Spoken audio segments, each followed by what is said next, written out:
الحمد لله نحمده ونستعينه ونستغفره ونؤمن به ونتوكل عليه ونعوذ بالله من شرور أنفسنا ومن سيئات أعمالنا من يهده الله فلا مضل له ومن يضلله فلا هادي له وأشهد أن لا إله إلا الله وحده لا شريك له وأشهد أن محمدا عبده ورسوله يا أيها الذين آمنوا اتقوا الله حق تقاته ولا تموتن إلا وأنتم مسلمون يا أيها الذين آمنوا اتقوا الله وقولوا قولا سديدا يصلح لكم أعمالكم ويغفر لكم ذنوبكم ومن يطع الله ورسوله فقد فاز فوزا عظيما أما بعد فإن خير الحديث كتاب الله وخير الهدي هدي محمد صلى الله عليه وسلم وشر الأمور محدثاتها وكل محدثة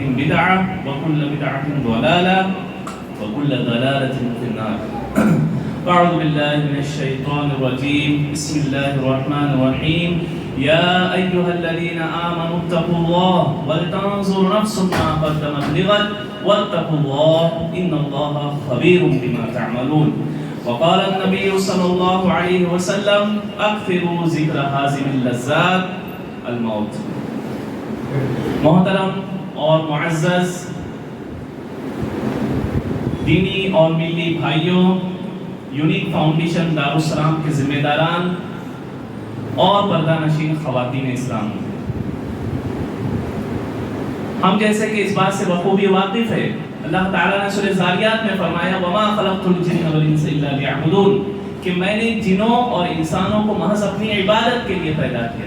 انسان کی اور جنات کی تخلیق کا مقصد اللہ تعالیٰ نے بیان کیا کہ اللہ تعالیٰ نے ان کو دونوں کو مکلف مخلوقات کو عبادت کے لیے پیدا کیا، اور کب تک عبادت کرنی ہے وہ بھی بتایا کہ وَاعْبُدْ رَبَّكَ حَتَّىٰ يَأْتِيَكَ الْيَقِينُ کہ اپنے رب کی عبادت کرو یہاں تک کہ تمہیں یقین آ جائے، یعنی موت آ جائے.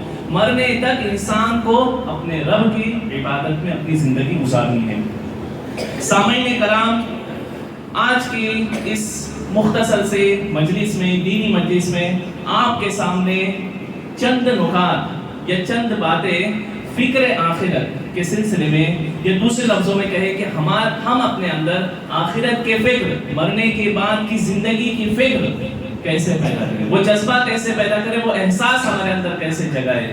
ہم جیسے کہ جانتے ہیں اور ہمارے ایمان کا بنیادی حصہ ہے وَالْبَعْثِ بَعْدَ الْمَوْتِ کہ ہمیں مرنے کے بعد دوبارہ زندہ کیا جانا ہے، اور ہمارے زندگی بھر کے کیے ہوئے جملہ اعمال چاہے وہ خیر ہو یا شر، اچھے برے، حق باطل، ہر کام کا، ہر عمل کا، معمولی سے معمولی بھی عمل ہوگا، اس کا حساب اور کتاب دینا ہے. اور یہ کب سے شروعات ہے حساب کتاب کی؟ آخرت میں تو دینا ہی دینا ہے، لیکن اس کا آغاز قبر کی منزل سے ہونا ہے. قبر سے جیسے ہی انسان کی موت واقع ہو گئی اس کے عمل کا سلسلہ منقطع ہو جاتا ہے. اور اس سلسلے میں حدیث بھی ہے، بارہا آپ نے سنی ہوگی کہ جب انسان مر جاتا ہے تو اس کا عمل کا سلسلہ بند ہو جاتا ہے سوائے 3 اعمال کے. ایک ہے صدقہ جاریہ یا نیک اولاد جو اس کے لیے دعا کرتے رہے، یا علم جس کے ذریعے سے لوگ فائدہ اٹھائے. تو عمل کا سلسلہ انسان کا موت کے ساتھ ختم ہو جاتا ہے. اللہ کے نبی صلی اللہ علیہ وسلم فرماتے ہیں، ابو یعلا شداد بن اوس راوی حدیث ہے، نبی صلی اللہ علیہ وسلم فرماتے ہیں الکیس من دان نفسہ کہ عقل مند وہ شخص ہے، دانش مند وہ شخص ہے، دانا ہے وہ شخص کہ جو مرنے کے بعد کی زندگی کے لیے تیاری کرے، اپنے نفس کا محاسبہ کرے، اینالائز کرے، اپنے آپ کو چیک کرتے رہے اپنے آپ کو، اور دیکھے کہ وہ عمل کس حد تک وہ آخرت کے لیے تیاری کر رہا ہے. وَعَمِلَ لِمَا بَعْدَ الْمَوْتِ اور مرنے کے بعد کی زندگی کے لیے تیاری کرے. وَالْعَاجِزُ اور وہ شخص بیوقوف ہے، نادان ہے، مَنِ اتَّبَعَ نَفْسَهُ هَوَاهُ جو اپنے نفسانی خواہشات کی پیروی کرے، جو اپنے مرضی کے مطابق زندگی گزارے. وَتَمَنَّى عَلَى اللَّهِ اللہ تعالیٰ سے امید باندھے، رجا رکھے کہ اللہ تعالیٰ غفور رحیم، بے شک اللہ تعالیٰ غفور رحیم ہے، لیکن عمل نہ کرے، نفسانی خواہشات کے مطابق زندگی گزارے اور اللہ تعالیٰ سے امیدیں وابستہ رکھے. یہ حدیث، اس حدیث میں اللہ کے نبی صلی اللہ علیہ وسلم نے ایک مومن کے لیے یہ پیغام دیا ہے کہ حقیقت میں ایک مومن بندہ وہ ہوتا ہے جو مرنے کے بعد کی زندگی کے لیے تیاری کرتا ہے اس زندگی میں، یہ زندگی کو، اس عمر کو، اس وقت کو غنیمت سمجھتے ہوئے مرنے کے بعد کی زندگی کے لیے تیاری کریں۔ تو آئیے ہم نہایت ہی مختصر انداز میں اللہ کے نبی صلی اللہ علیہ وسلم کے حدیثوں اور قرآن کی آیتوں کی روشنی میں کون کون سی وہ چیزیں ہیں جسے ایک مسلمان کو ملحوظ رکھنا چاہیے، اس کو ذہن میں رکھنا چاہیے، اسے دھیان میں رکھنا چاہیے کہ مرنے کے بعد کی زندگی کے لیے وہ کیسے تیاری کرے، آخرت کی فکر اس کے دل کے اندر، اس کے اندر آخرت کی فکر کیسے پیدا ہو، جذبہ اور احساس کیسے پیدا ہو۔ سب سے پہلے ہمارے زندگی میں ہمیں ہمیشہ یہ احساس ہونا چاہیے کہ اللہ تعالی ہمیں ہمیشہ دیکھ رہا ہے، اور یہ ہمارا عقیدہ ہے۔ اللہ تعالیٰ کی جملہ صفات اور جملہ اسماء پر یقین رکھنا، اس پر ایمان رکھنا، اس کو تسلیم کرنا، یہ ہمارا عقیدے میں شامل ہے۔ ہمیں یہ ذہن میں رکھنا چاہیے ہمیشہ کہ اللہ تعالیٰ ہم کو دیکھ رہا ہے، ہم کوئی بھی کام کرے، کوئی بھی عمل کرے۔ سورہ لقمان میں اللہ تعالیٰ فرماتے ہیں، حضرت لقمان اپنے بیٹے کو نصیحت کرتے ہوئے کہتے ہیں، بڑی نصیحت ہے، اسی نصیحت میں وہ کہتے ہیں، یا بنی انہا ان تکو مثقال حبۃ من خردل فتکن فی صخرہ او فی السماوات او فی الارض۔ اے میرے بیٹے، معمولی سے معمولی زراعی کے دانے کے برابر بھی کوئی گناہ ہوگا، کوئی بات ہوگی، چاہے وہ کسی ویرانے میں ہو، چاہے آسمانوں میں ہو یا زمین میں ہو، یأتی بہ اللہ، اللہ تعالیٰ اس کو سامنے حاضر کرنے پر قادر ہے۔ ان اللہ لطیف خبیر، بے شک اللہ تعالیٰ باریک بین ہے، خبر رکھنے والا ہے۔ انسان کی زندگی کا کوئی عمل اللہ تعالیٰ سے پوشیدہ نہیں ہے۔ آج کے دور میں CCTV کیمرے کا زمانہ ہے۔ انسان کوئی عمل کرتے ہوئے کسی آفس کے اندر، کسی بھی جگہ، کسی دفتر میں یا کسی بھی جگہ کیمرے بہت زیادہ پائے جاتے ہیں۔ انسان یہ دیکھتا ہے، یہ احساس رہتا ہے کہ مجھے کوئی دیکھ رہا ہے۔ لیکن جہاں کیمرے نہیں ہے، جہاں کوئی انسانی آنکھ نہیں ہے، وہاں بھی ہمیں یہ شعور اور یہ احساس رکھنا ہے ہر جگہ ہمیشہ کہ ہمیں اللہ تعالیٰ دیکھ رہا ہے، اللہ تعالیٰ ہماری ہر حرکت سے واقف ہے اور ہمارے ہر چیز سے وہ جانتا ہے، باخبر ہے۔ اللہ تعالیٰ نے فرمایا اِنَّهُ عَلِيمٌ بِذَاتِ الصُّدُورِ، کہ اللہ تعالیٰ سینوں میں موجود بھید کو بھی، نیتوں سے بھی اللہ تعالیٰ واقف ہے۔ آج سائنس اور ٹیکنالوجی نے بہت زیادہ ترقی کی ہے، سائنس بہت زیادہ ایڈوانس ہو چکی ہے، لیکن آج کے دور میں بھی کوئی ایسا اسکین یا کوئی ایسی مشین ڈیولپ نہیں ہوئی ہے کہ جو ہمارے بیٹھے ہوئے، بازو میں بیٹھے ہوئے شخص کے دماغ میں کون سے خیالات ہیں، اس کے دل کی نیت کیا ہے، یہ بتا سکے۔ کوئی اسکین آج تک نہیں، اور نہ قیامت تک ایسا دریافت ہو سکتا ہے جو انسان کے ذہن میں ہونے والے خیالات کو بتا سکے اس سے پہلے کہ وہ اپنے زبان سے ظاہر کرے۔ کون سی مشین ہے؟ لیکن اللہ تعالیٰ ساتویں آسمان پہ عرش پہ مستوی ہے، لیکن انسان کی ہر بات سے، ہر حرکت سے، ہر عمل سے باخبر ہے۔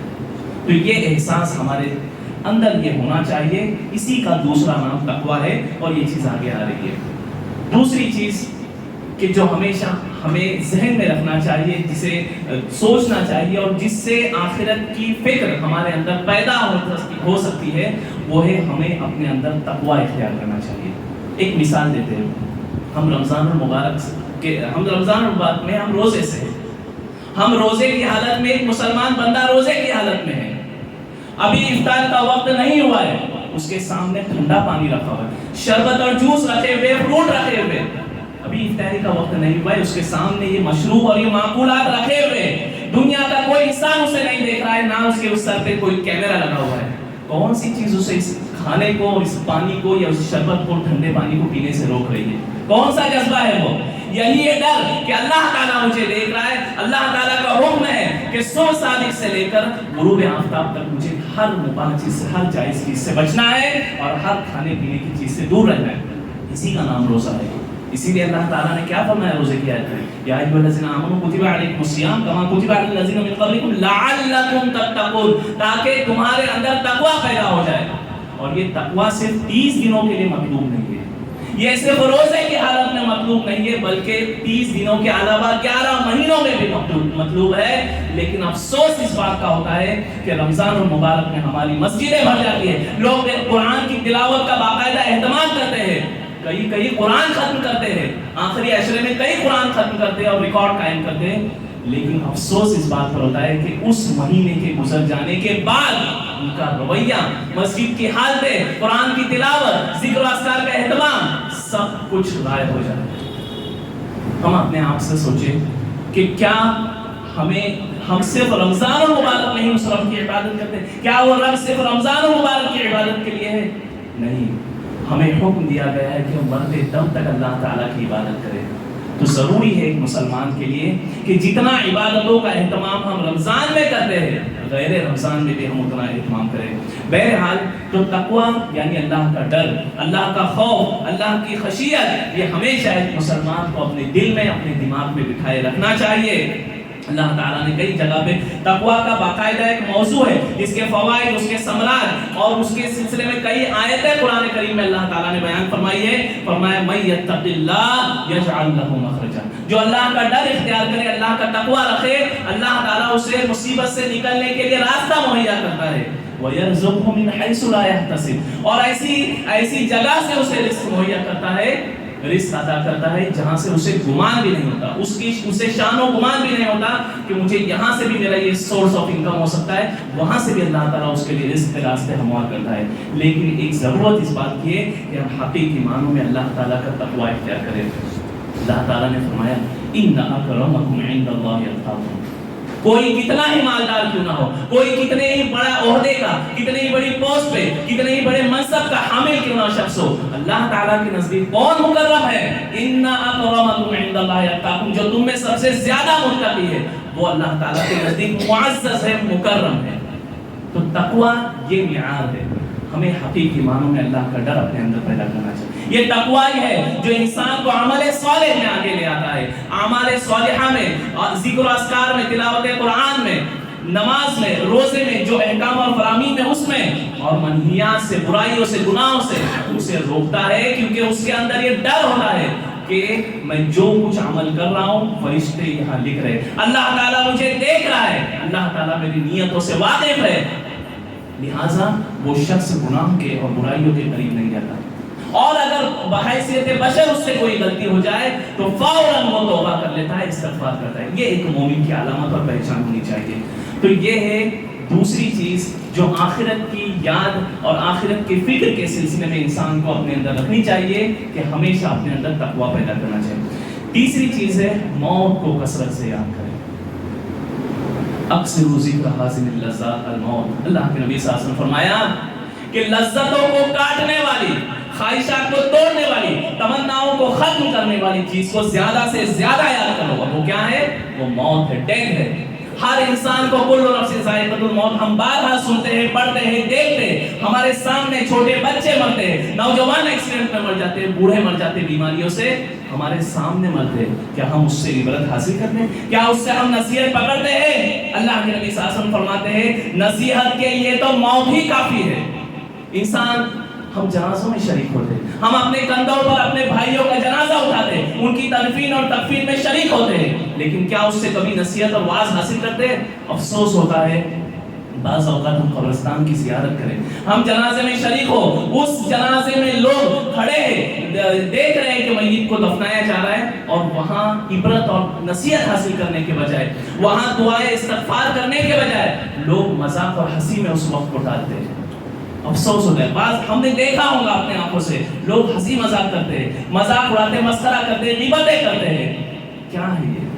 اللہ کے نبی صلی اللہ علیہ وسلم نے قبرستان کی بھی آگے چیزیں آ رہی ہیں، نبی صلی اللہ علیہ وسلم فرماتے ہیں پہلے میں نے تمہیں منع کیا تھا قبرستان کی زیارت کے، الا فزوروها، سنو اب تم زیارت کرو، کیونکہ اس کے فوائد ہیں۔ اللہ کے نبی صلی اللہ علیہ وسلم کی حدیث آگے آ رہی ہے، اور نبی صلی اللہ علیہ وسلم نے دعا بھی سکھائی ہے کہ جب تم قبرستان میں جاؤ تو یہ دعا پڑھو، السلام علیکم اہل الدیار من المؤمنین والمسلمین انا انشاءاللہ بکم لاحقون، نسأل اللہ لنا ولکم العافیہ، اور مختلف کلمات ہیں دعاؤں کے، لیکن اس دعاؤں کو ہمیں اس دعا کا اہتمام کرنا چاہیے۔ تو قبروں کی زیارت اور قبر کی زندگی اور موت کو ہمیں یاد رکھنا چاہیے۔ اللہ تعالیٰ فرماتے ہیں قل ان الموت الذی تفرون منہ فانہ ملاقیکم، آپ کہہ دیجئے کہ موت جس سے تم بھاگ رہے ہو وہ ضرور و ضرور تمہیں آ کے رہیں گی، ثم تردون الی عالم الغیب والشہادہ، پھر تم حاضر کیے جاؤ گے اس ذات کے سامنے جو عالم، جو پوشیدہ اور ظاہر ہر چیز کی جاننے والی ہے، فَيُنَبِّئُهُم بِمَا كُنتُمْ تَعْمَلُونَ، تو جو کچھ تم عمل کرتے تھے وہ تمہارے سامنے ظاہر کیے جائیں گے، وہ تمہیں بتائے جائیں گے۔ لہٰذا ایک مسلمان کو ہمیشہ یہ یاد رکھنا ہے کہ اس زمین پر آج تک کوئی ایسی مخلوق نہیں پیدا ہوئی جس کو دوام حاصل ہو، جس کو خلد حاصل ہو، جو ہمیشہ زندگی رہی ہو۔ کئی ایسے لوگ آئے جو دعوے کر کے گئے کہ ہمیں خلد، فرعون کی مثال لے لیں، حضرت موسیٰ علیہ السلام کے دور میں جو فرعون تھا، انا ربکم الاعلی، خود کو اعلیٰ رب کہا کرتا تھا، لوگوں سے عبادت کروایا کرتا تھا، لیکن ایک وقت آیا کہ وہ بھی بے بسی کی موت مر گیا۔ قرآن میں کئی جگہ اللہ تعالیٰ نے اس چیز کو نقل کیا ہے، اور مرتے وقت کہنے لگا آمنت برب موسیٰ و ہارون، کہ میں موسیٰ اور ہارون کے رب پر ایمان لاتا ہوں۔ جب اس کو یہ یقین ہو گیا کہ اب اس کا مرنا طے ہے، اللہ تعالیٰ نے کہا اب تو ایمان لاتا ہے، اب تمہارے ایمان کا کوئی فائدہ نہیں۔ ایک مسلمان کو چاہیے کہ موت کو ہمیشہ یاد رکھے۔ جب انسان کے ذہن میں انسان ہمارے پلاننگ میں دنیا کی ہر چیز ہوگی، آج دیکھیے وقت بہت کم ہے، دیکھیے ہم ہر چیز کا پلان بناتے ہیں، ہمیں اگلے مہینے ہمیں یہ کرنا ہے، ہم اپنے بچوں کو اسکول میں ڈالتے ہیں، اگلے سال اس کی کالج شروع ہونے والا ہے، اگلے سال کے لیے اس کی یہ تیاری ہے، اگلے سال اس کو جاب انٹرویو کے لیے جانا ہے، پھر اس کے لیے یہ ہے، اس کے بعد شادی ہے، اس کے بعد یہ معاملات ہیں، ہر چیز کی پلاننگ کرتے ہیں۔ اگر ہمارے شیڈول میں کوئی چیز نہیں ہے تو مرنے کا، موت کا کوئی تیاری نہیں ہے، اور نہ اس کے بعد کے لیے زندگی میں کوئی تیاری ہے۔ سوچیں ہم اپنے آپ سے اس چیز کی طرف توجہ دینے کی ضرورت ہے۔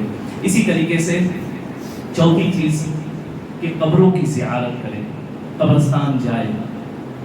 یہاں یہ قبر دراصل یہ وعظ اور نصیحت حاصل کرنے کے لیے، عبرت حاصل کرنے کی جگہ ہے کہ ہم یہ سوچیں کہ آج یہ بندہ یہ شخص جو بھی قبر میں مدفون ہے، ایک وقت ایسا آنا ہے کہ لوگ مجھے بھی چار کندھوں میں اس اندھیر نگری میں دفن کر کے چلے جائیں گے، اور اس اندھیرے میں میت اپنے اہل و عیال اور اپنے رشتہ دار اور جو لوگ تدفین کو آئے ہیں ان کے واپس جانے کی آہٹ کو بھی سنتا ہے۔ اللہ کے نبی صلی اللہ علیہ وسلم نے حدیث میں اس کو بیان کیا ہے کہ لوگ جب جاتے ہیں تدفین کر کے تو ان کے قدموں کی آہٹ بھی میت سنتا ہے۔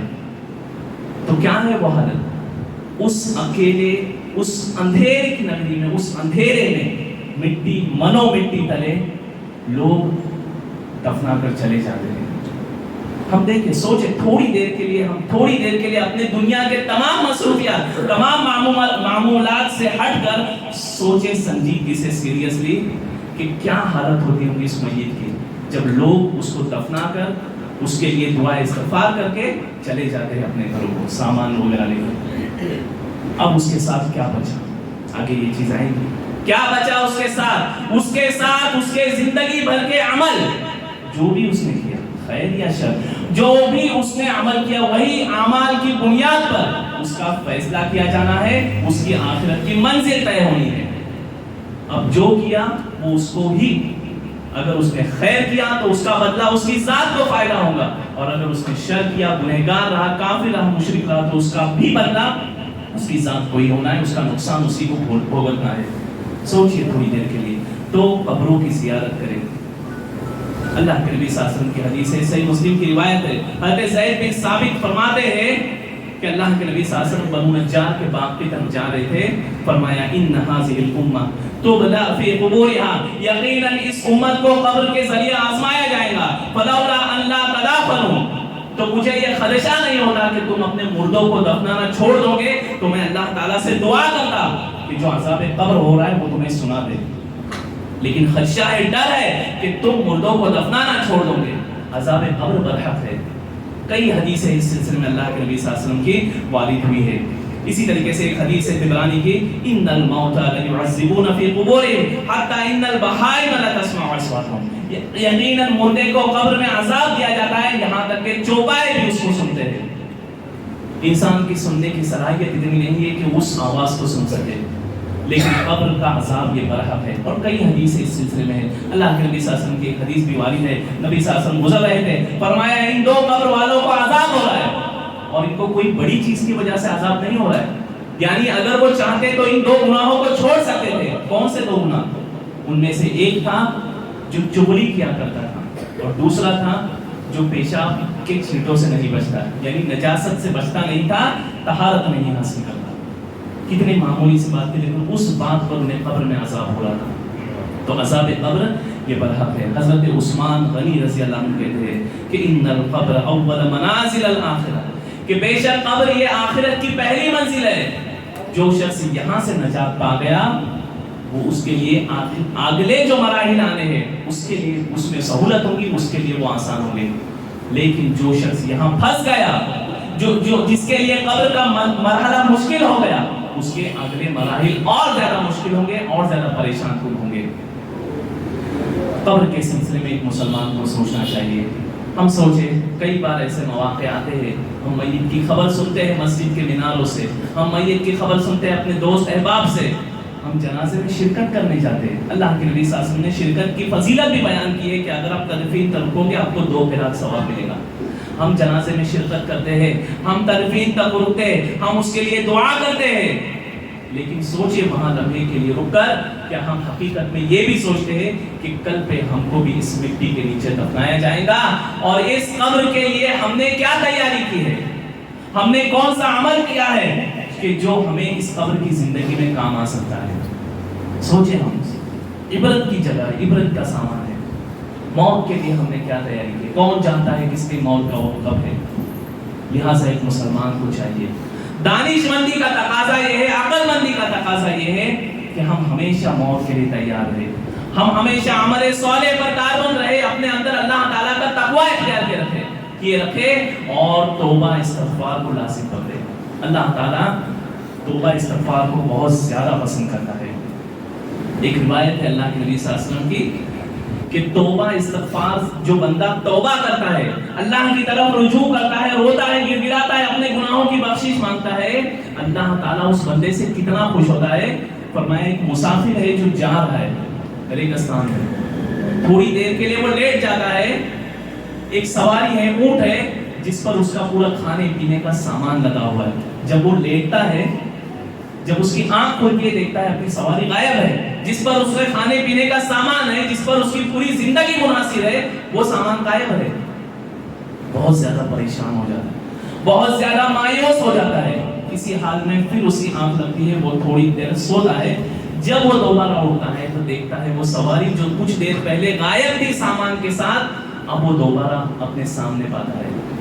فرد مسرت میں، خوشی کے عالم میں وہ کہتا ہے اے اللہ میں تیرا رب اور تو میرا بندہ ہے. یہ کتنا زیادہ مسافر خوش ہوا ہے.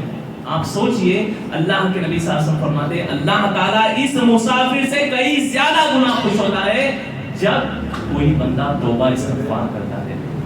اور توبہ استغفار سے بندے کے اپنے ہی فائدے، اس کے گناہ بخشنے ہیں.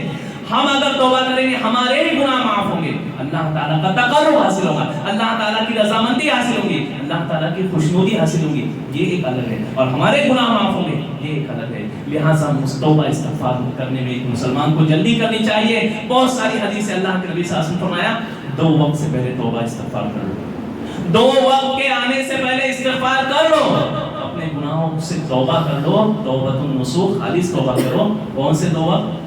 ایک سورج کے مغرب سے نکلنے سے پہلے کہ اس وقت سے پہلے اللہ تعالیٰ توبہ قبول کرے گا. اور دوسرا غرغرے کی حالت، سکرات کی حالت، جب انسان مرض الموت میں مبتلا ہوتا ہے، وہ مرض جب انسان موت کو اپنے آنکھوں کے سامنے دیکھتا ہے اور اس سے یہ یقین ہوتا ہے کہ اب میں مرنے والا ہوں، اور اس وقت وہ توبہ کرے، اللہ تعالیٰ ایسے وقت کی توبہ نہیں قبول کرتا. ایسے وقت کے آنے سے پہلے اس عمر کو، اس زندگی کو، اس وقت کو غنیمت سمجھنا چاہیے. اس صحت کو بیماری کے آنے سے پہلے، اس زندگی کو موت کے آنے سے پہلے ہمیں غنیمت سمجھتے ہوئے اللہ تعالیٰ کی اطاعت اور فرما برداری میں، اللہ تعالیٰ کی خشیت رکھتے ہوئے، اللہ تعالیٰ کا تقوی اپنے اندر رکھتے ہوئے زندگی گزارنی چاہیے. کیونکہ یہی اوقات، یہی لمحات جو ہم یہاں عبادت میں گزاریں گے، وہی اوقات اور وہی لمحات، وہی عبادتیں ہمارے لیے کل کام آنے والی ہیں. تو کیوں نہ ہم اپنے زندگی میں آخرت کی فکر کریں اور آخرت کے لیے تیاری کریں. اسی طریقے سے اللہ کے نبی صلی اللہ علیہ وسلم فرماتے ہیں، بہت جامع حدیث ہے، فرماتے ہیں یتبع المیت 3، میت کے پیچھے 3 چیزیں جاتی ہیں. ایک تو اس کا مال، یعنی جو ہتھیار ہے، ساز و سامان ہے، جنازے کا سامان ہے، قبر کھودنے کا سامان ہے. اسی طریقے سے اس کے اہل و عیال، رشتہ دار ہے، دوست و احباب ہے جو تدفین کے لیے جاتے ہیں، وہ عمل، اور تیسرا اس کا عمل.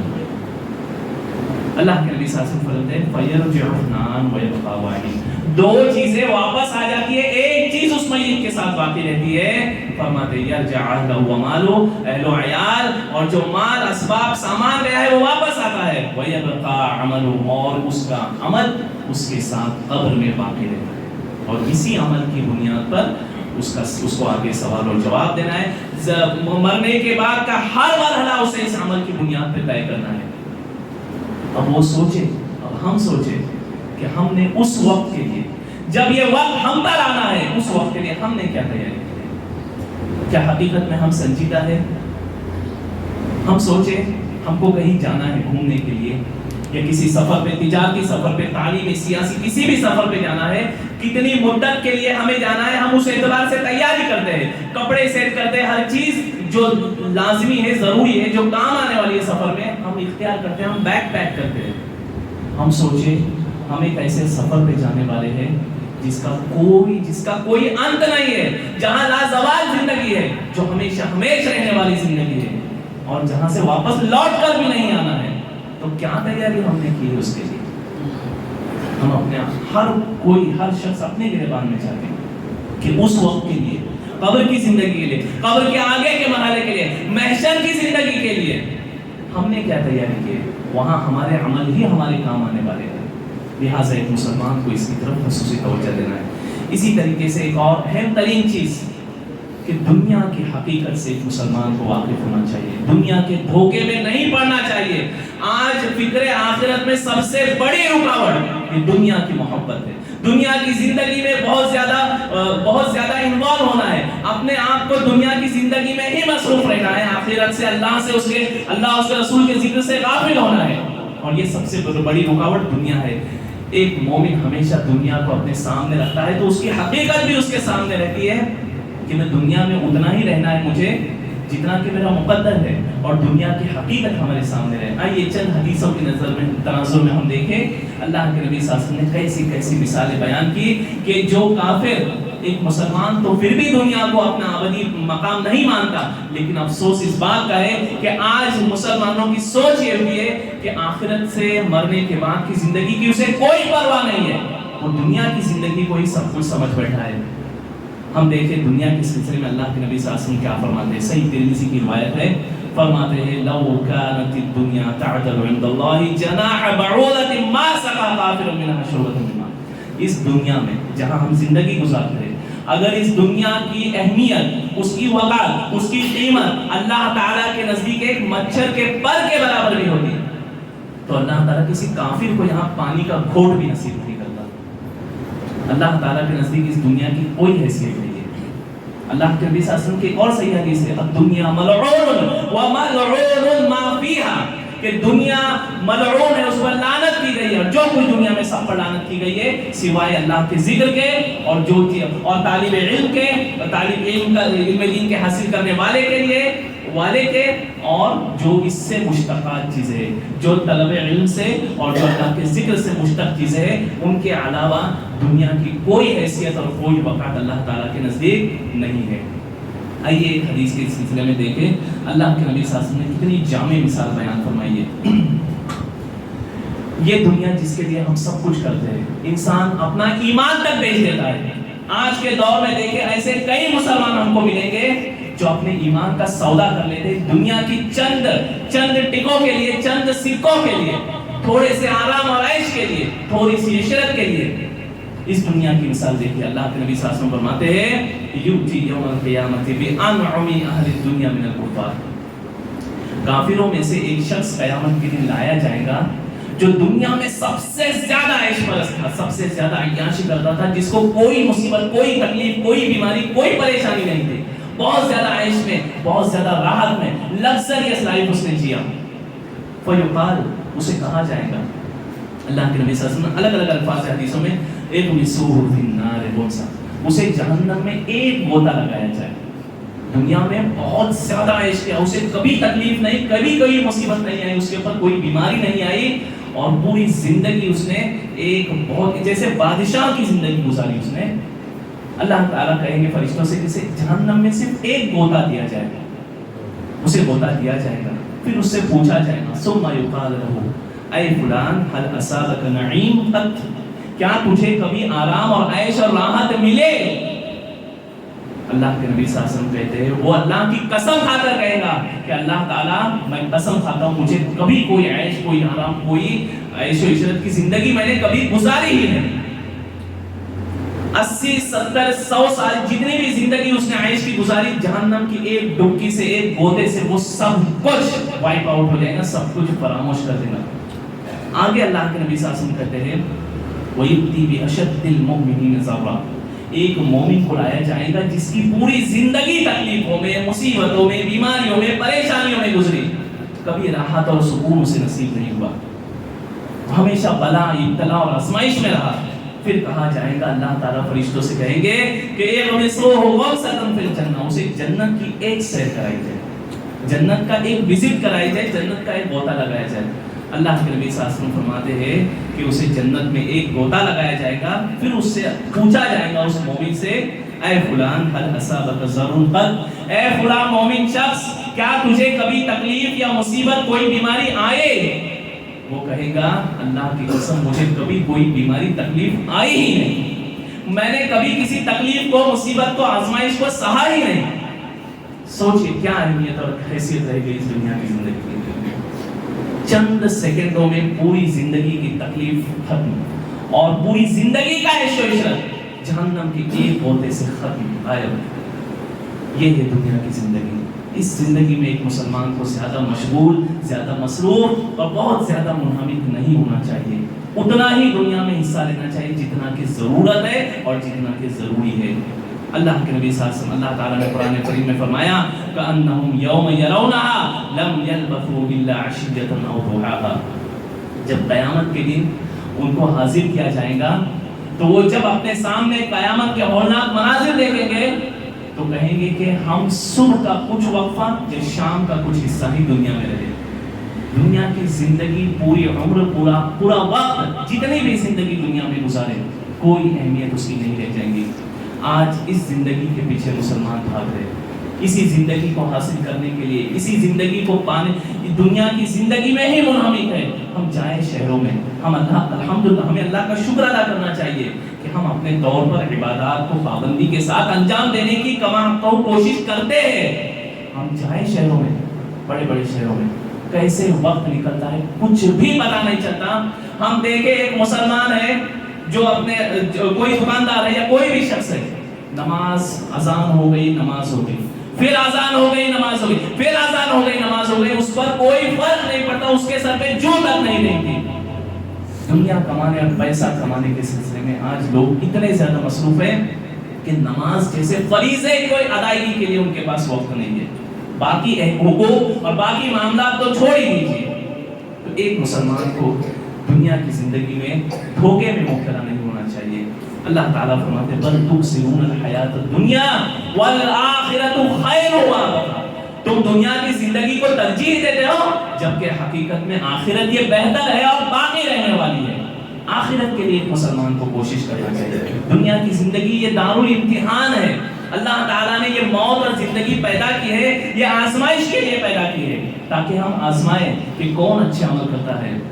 الذی خلق الموت والحیات لیبلوکم ایکم احسن عملا، ہم نے وہی ذات ہے جس نے موت اور زندگی کو پیدا کیا تاکہ وہ آزمائے کہ تم میں کون بہتر عمل کرتا ہے۔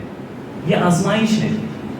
اس کی مثال ہم اس طریقے سے لیں گے، دو اشخاص ہیں، دونوں کو پتا ہے کہ دو لوگ ہیں مان لیجئے، دونوں کو پتا ہے نماز کی اہمیت کیا ہے، نماز کی فضیلت کتنی ہے، اس کو چھوڑنا، اس کا نماز کا ترک کرنا کبیرہ گناہ ہے، کتنا بڑا گناہ ہے یہ بھی پتا ہے، اور دونوں کو یہ بھی معلوم ہے کہ نماز پڑھنا فرض ہے، واجب ہے، بہت زیادہ ضروری ہے، اس کے وقت کی پابندی کرنی چاہیے۔ اب اس میں ایک شخص تو نماز کے لیے آ رہا ہے لیکن دوسرا شخص نہیں آ رہا ہے، دوسرا شخص جان بوجھ کر اس نماز کی ادائیگی سے پیچھے ہٹ رہا ہے۔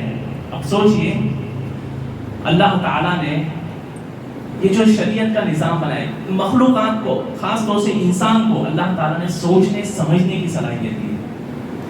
اللہ تعالیٰ نے ارادے اور اختیار کی آزادی دی ہے، بہت ہی جامع چیز ہے، دھیان دیجئے، ارادے اور اختیار کی آزادی دی ہے، ہر چیز کا حکم بتا دیا، ہر چیز کی طرف ہدایت کی طرف رہنمائی کی، اب آزاد چھوڑ دیا، اب مجبور نہیں کیا، آپ کو کوئی پکڑ کے مسجد میں نہیں لے کے آئے گا، کہ آپ نماز پڑھو. آپ کو باندھا ہوا نہیں ہے, آپ کو مجبور نہیں کیا جا رہا ہے, لیکن آپ کو سوچنے سمجھنے کی صلاحیت ہے اللہ تعالیٰ نے عطا کی ہے. اب آزاد کیا, ارادے اور اختیار کی آزادی دی تھی. اب آپ چاہے تو نماز ادا کریں, چاہے تو آپ چھوڑیں. اگر آپ نماز ادا کریں گے تو اس کا فائدہ آپ کو ہے, اور اگر آپ نماز چھوڑیں گے تو اس کا گناہ بھی آپ کو ہے. تو ارادے اور اختیار کی اللہ تعالیٰ نے آزادی دی ہے. تو انسان کو اللہ تعالیٰ نے مجبور نہیں کیا ہے, لیکن اللہ کے نبی صلی اللہ علیہ وسلم نے وہی فرمایا کہ عقل مند شخص وہ ہے جو اس دنیا کی زندگی میں اپنے آپ کا محاسبہ کرے اور آخرت کے لیے تیاری کرے. سوچے کہ میں نے آخرت کی زندگی کے لیے کیا تیاری کی ہے. اللہ تعالیٰ نے قرآن کریم میں فرمایا اِنَّا هَدَيْنَاهُ السَّبِيلَ إِمَّا شَاكِرًا وَإِمَّا كَفُورًا. ہم نے انسان کو سبیل یعنی راستے کی رہنمائی کر دی ہے. اب یا تو وہ شکر گزار بنے یا ناشکرا بنے, یہ اس کا اپنی چوائس ہے. لہٰذا ایک مسلمان کو ہوش کے ناخن لینا چاہیے, سنجیدہ مزاج ہونا چاہیے, اور سوچنا چاہیے کہ اس زندگی کے علاوہ بھی کوئی زندگی ہے جہاں پہ ہمارے دنیا بھر کے زندگی بھر کے اعمال کا حساب اور کتاب دینا ہے. اللہ تعالیٰ فرماتے ہیں واللہ ما الدنیا. اللہ کے نبی صلی اللہ علیہ وسلم کی بہت ہی جامع حدیث دنیا کے سلسلے میں بات ہو رہی تھی. اللہ کے نبی صلی اللہ علیہ وسلم فرماتے ہیں واللہ ما الدنیا فی الآخرۃ الا مثل ما یجعل احدکم اصابعه فی الیم فلینظر بما یرجع. دنیا کی مثال آخرت کے مقابلے میں کیسی ہے؟ ایک مثال دیکھ نبی صلی اللہ علیہ وسلم فرمایا دنیا کی مثال آخرت کے مقابلے میں ایسی ہے جیسے تم میں سے کوئی دریا میں سمندر میں انگلی ڈالے اور انگلی ڈال کے نکالے اس انگلی میں کتنا پانی آئے گا. یہ جو پانی چند ڈراپس کچھ قطرے جو پانی اس انگلی پہ لگے یہ دنیا ہے, اور یہ جو بے انتہا سمندر ہے یہ آخرت ہے. اور اس چند قطرے دنیا کی زندگی کے لیے ایک مسلمان اپنے آخرت سے غافل, دنیا کی زندگی میں ہی مصروف مشغول اور دنیا میں ہی منہمک ہے, اور اللہ اور اس کے رسول سے اللہ کے ذکر سے بالکل غافل ہے. ایک مسلمان کو ہوش کے ناخن لینا چاہیے, آخرت کی تیاری کی طرف خصوصی توجہ دینا چاہیے. تو موت کا تصور ہمیں ہمیشہ ذہن میں رکھنا ہے, قبر کی زیارت ہمیں کرنی ہے, اللہ تعالیٰ کا تقویٰ ہمیں اپنے اندر پیدا کرنا ہے. اسی طریقے سے اگلی چیز کہ قرآن میں اللہ تعالیٰ نے پچھلے قوموں کے واقعات بیان کیے ہیں جو عبرت اور نصیحت اور قصے جو اللہ تعالیٰ نے پچھلی قوموں کے بیان کیے عبرت اور نصیحت کے لیے بیان کیے. کوئی بھی قوم اللہ تعالیٰ نے قرآن کریم میں فرمایا یہ کافر جو انکار کر رہے ہیں, یہ جو کفر کی روش پر قائم ہے, یہ جو اللہ اس کے رسول کا انکار کرتے ہیں جھٹلاتے ہیں, ان سے پہلے بھی ایسی قومیں گزری جو ان سے زیادہ طاقتور تھی, ان سے زیادہ عمر میں زیادہ تھی, ان سے زیادہ جسم میں زیادہ تھی, کئی زیادہ طاقتور, کئی اونچے, کئی لمبے عمر کی قومیں تھیں. لیکن جب انہوں نے بھی اپنے رسول کو جھٹلایا, رسول کی تکذیب کی, تو وہ بھی اس دنیا میں قائم نہیں رہ سکے, انہیں بھی صفحہ ہستی سے مٹا دیا گیا. کئی قوموں کی مثالیں اللہ تعالیٰ نے قرآن کریم میں جگہ جگہ صورتوں میں بیان کیے. ان صورتوں کو پڑھ کے ان سے عبرت ہمیں لینا چاہیے. کوئی بھی قوم اس دنیا میں آئی وہ آج تک ابدی نہیں رہی, ہمیش کوئی نہیں رہا, کوئی یہاں پہ نہیں رہا. اچھے سے اچھے, بڑے سے بڑے کئی لوگ آئے, مالدار لوگ آئے جن کو اللہ تعالیٰ نے اتنا خزانہ دیا تھا. قارون کی مثال اللہ تعالیٰ نے قرآن کریم میں بیان فرمائی ہے ان قارون من قوم موسیٰ فبغى علیہ. قارون یہ موسیٰ علیہ السلام کی قوم میں سے تھا, اور ایک لوگوں کی ایک بڑی جماعت اس کے خزانوں کی چابیاں اٹھایا کرتی تھی. ایک بہت بڑا خزانہ اللہ تعالیٰ نے قارون کو عطا کیا تھا, لیکن اس خزانے کے سلسلے میں وہ تکبر میں اور گھمنڈ میں اور غرور میں مبتلا ہو گیا. اللہ تعالیٰ کو اس کا یہ تکبر پسند نہیں آیا.